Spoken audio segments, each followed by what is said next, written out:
Hey folks, it's Tim, aka Turbo BB. I'm back in Jamestown on Fort Getty Road in Rhode Island. It's one of my favorite camping spots because it's right by the beach. It's a little bit of a moon out, but not enough to impact beam shots. Sorry, there's a bit of a stiff breeze, so I'm not sure how well you could hear this, but in my bag I've got 22,200 lumens worth of lights. Starting off, we've got the Jetbeam SRA40 over here, Sunwayman D40A, Nightcore's TM06, the original version, ThruNite's TN31 XML2 version, ThruNite's TN30 XML2 version, and the rest is actually field of ThruNite lights. We have ThruNite's Mini TN30, the TN36, TN4A, then we have ThorFire's VG10. We also have ThorFire's TG06 single AA light, and ThruNite's AAA TI flashlight. To give you a proper idea of the distances involved in this video, I have Google Maps loaded, and this is centered on Jamestown right now. It's really a great place to go camping if you've never been here, plus not to mention it's a nice cozy little town, although there really isn't much to do in the mainland. But you could take this bridge right across into Newport, where there's a lot of like city life and downtown area if that's more of your forte. But the place specifically that I usually like to go camping with my friends is right here. I'm just going to zoom in here. So this is on Fort Getty Road, and the campgrounds were usually about here, and it's right by the ocean. It's just absolutely magnificent. So I'm going to give you an earth view of that. To give you the proper perspective of the exact distances and the location where I shot this, I'm usually on this little concrete barrier right here, and that outcrop of craggy rocks was here. Now in the video I did miscommunicate that I saw additional rocks. Yes, it's there, but it's around the corner, so it would have never shown up on the side here where I misremembered it to be. In fact, it's around the bend here, this area that I was thinking about. So scratch that in the video. Wherever you hear that, just ignore that comment. But just give you the exact distance. Google Maps, in case you didn't realize, has a pretty nifty built-in tool. If you right-click on the spot, you say measure distance, and then you left-click on your target, and it'll go ahead and give you the distance. So there you can see from where I was, it was about 640 feet roughly onto the very tip of the rocks, and then average you could say it's around 650 feet. So it's that, I guess, the front layer as well as the back layer here. So all told, roughly about 640 feet. Then the distance from there to the outdoors shelter area, you can say from the very tip is about 360 some odd feet, ranging up into the end here, about 480 feet. And then coming in at a close angle, it was at a minimum of roughly about 50 feet either side to side of the camera angle. That's pretty much it. So again, that's where I started from, and my target go out to about 640 feet. And keep in mind, there was a pretty decent amount of sea mist spraying in, plus a very light fog as well. So that all contributed to hamper the beam shots as well as the throws. But overall, I would say, you know, those bigger lights, they could definitely easily reach that target out there. So here's a daytime control shot. This is pretty much the concrete barrier that I set up the tripod and camera on, and then I would aim it down, and that's the outcrop right there that I usually aim at. So I'll try to get in a zoom of that. So that's the rocks that I would shoot at. I believe, if I'm not mistaken, that's roughly 500 feet out, but again, I'll get the distance when I get back. And that's the tip of the outdoors recreation area.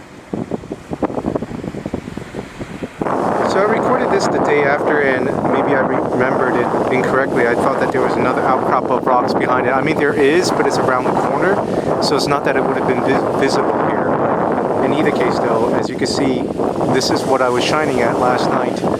I don't know if this is the exact frame since it's nighttime. You know, I can't remember the exact position, but at least this is a daytime control shot to let you know the layout of what I was shooting at.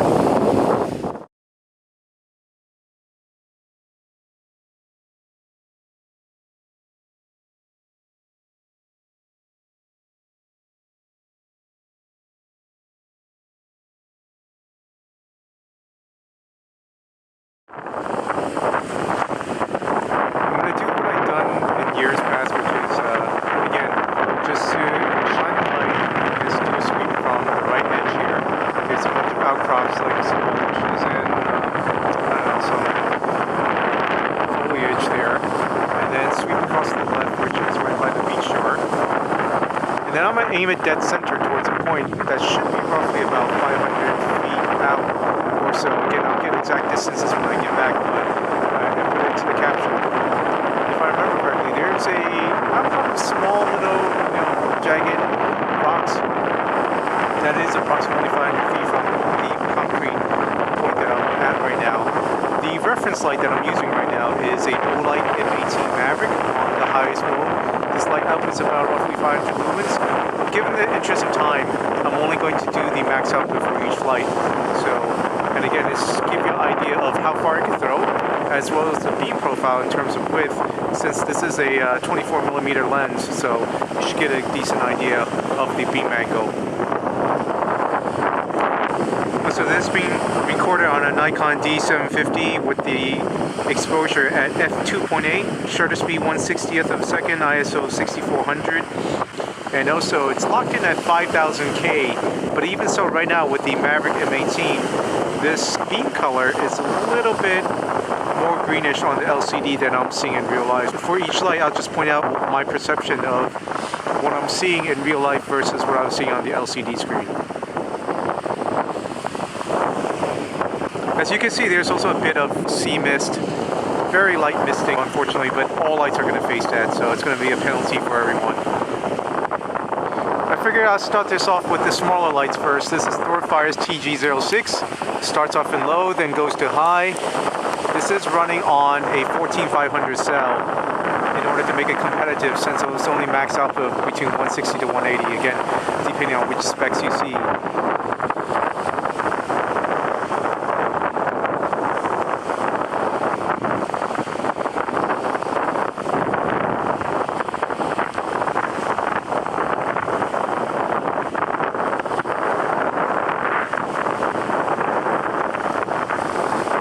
You gotta keep in mind, this is a single cell AA light. Yes, it's running on 14500 lithium ion, but even so, it's not too bad considering. But of course, wait until we get to the big guns. Color temperature profile wise, I see it's pretty much on par with what I'm seeing in real life. This one matches pretty decently.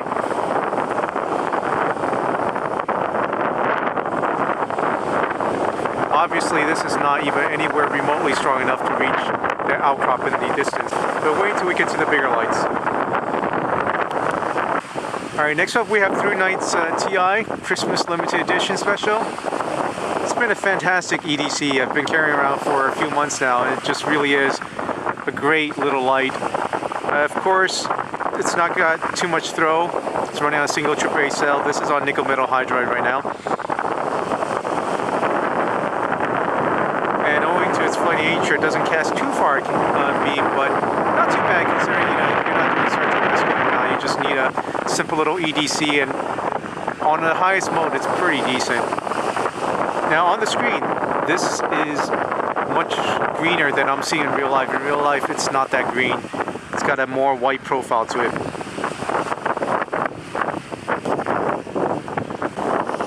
Next up we have ThorFire's VG10. Running on an 18650 battery. It does have a smooth reflector, and it is geared towards throw. Right here centered, even with the mist, you can see it's trying to cut through, and you can probably barely make out that outcrop out there.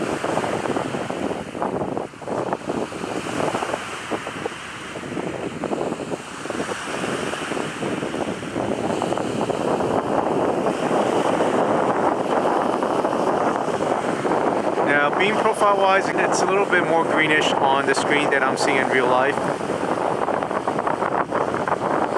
In real life it's got a slightly more white tint to it than I'm seeing on the screen.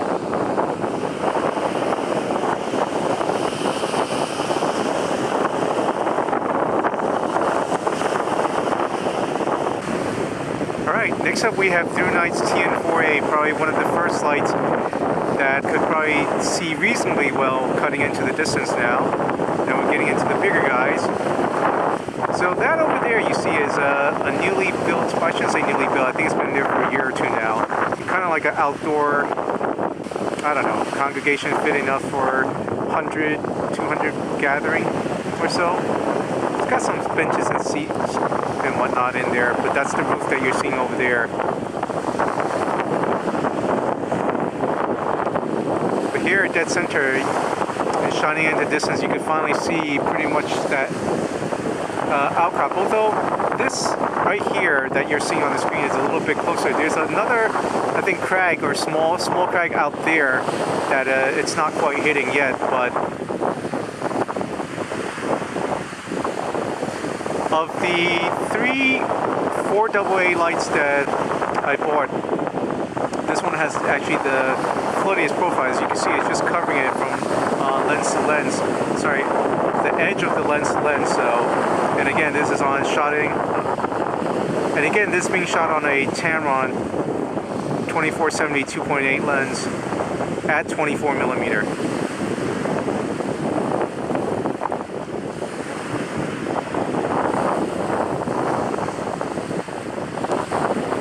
For each of these lights, I'm just going to keep it out there for a few seconds so you can make your comparisons.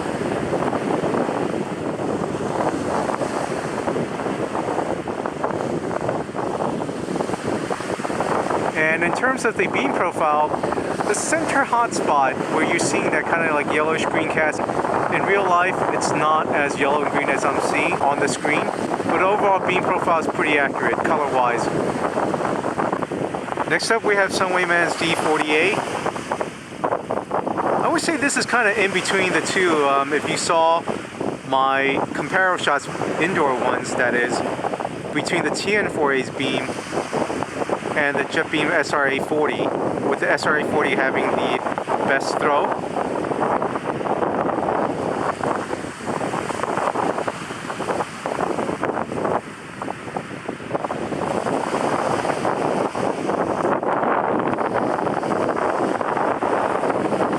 So again here, I'm just going to keep it in the center for a bit.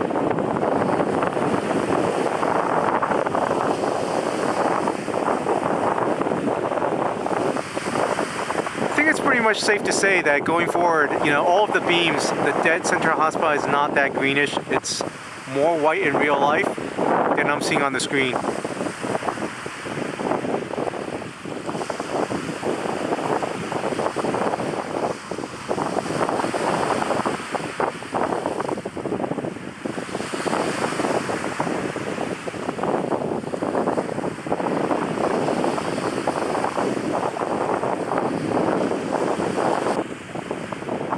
Alright, here we get it to Jetbeam's SRA40.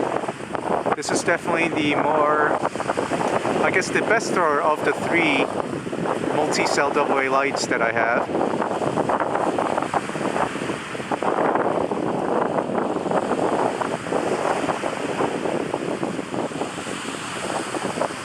Here you can see that first outcrop pretty well. But again, just not quite hitting that second one in the background there, which probably the bigger lights we'll get to later.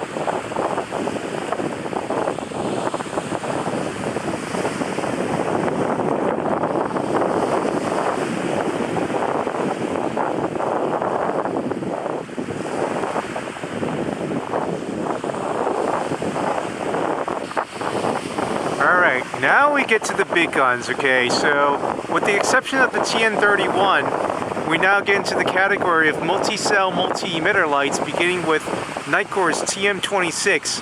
This is the original version, pumping out 3,500 lumens with the original XML emitters, not the XML2s, which pump out 3,800 lumens.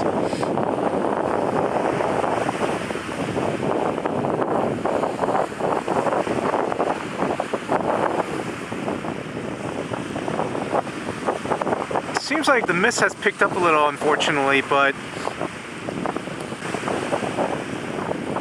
still not quite making it yet out to that outcrop that I'm thinking about. You can definitely see the first batch out there, but there's another bunch behind that outline there that I'm trying to hit. And with this mist, maybe only the TN31 could reach that, but we'll see. TN26 has, the TM26 has a good balance between flood and throw.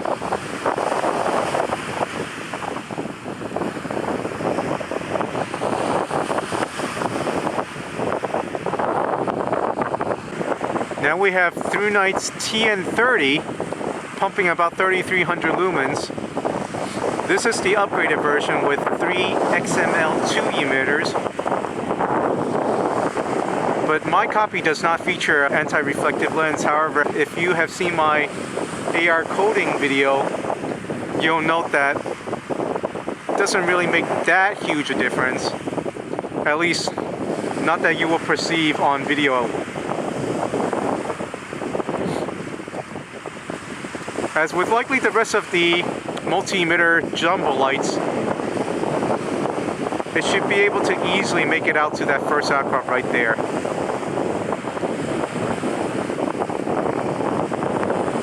It just has tremendous output of light. As do the rest of the lights that I have right now that I'm testing. Now here you're going to see on the right side, here's this artifact right there. You see that band right here? That's owing to this triflector, so it's a little bit distracting in use. And that's the problem with these, what I like to call the triflector, of which the TN4A with its slightly deeper reflector is impacted by in terms of the beam profile. But as long as you're keeping it pretty much, in your center sight, you're not really doing too much with your peripheral vision, that's a fantastic light. Alright, next up we have ThruNite's Mini TN4A, also featuring a triflector, but much shallower and with an orange peel, so not as throwy as the original, but certainly floodier.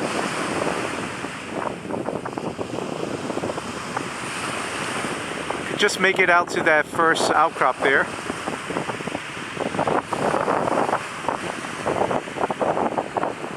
But as you can see, it doesn't have as drastic a artifact problem as you can see here.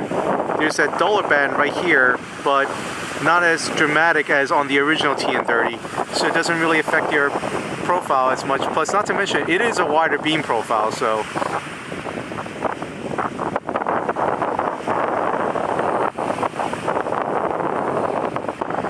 Finally, we get to the flood monster and the lumen monster in my current collection. This is ThruNite's TN36, featuring 6500 lumens, and as you can see, it's just pure flood. I have this almost at a right angle right now. Well, exaggerate, 45-degree angle offset from dead center of the lens, and you can see it's just got a massive floody profile.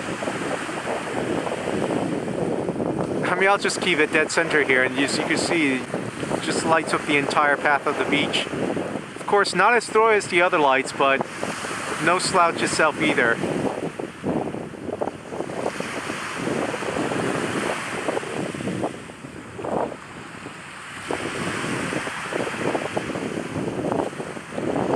People are likely mistaking this for a lighthouse right now.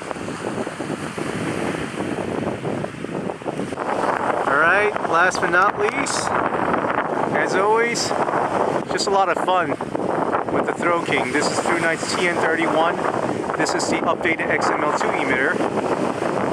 Pumping out, I think, somewhere around 1376 lumens or so. I'm actually going to shine out the shoreline there, which you can probably just barely make out.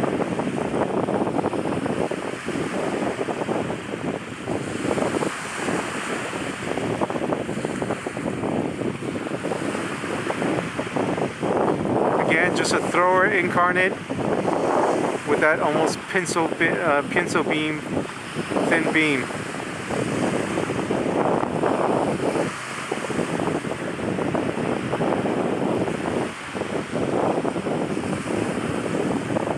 Alright, and that's a wrap for this light.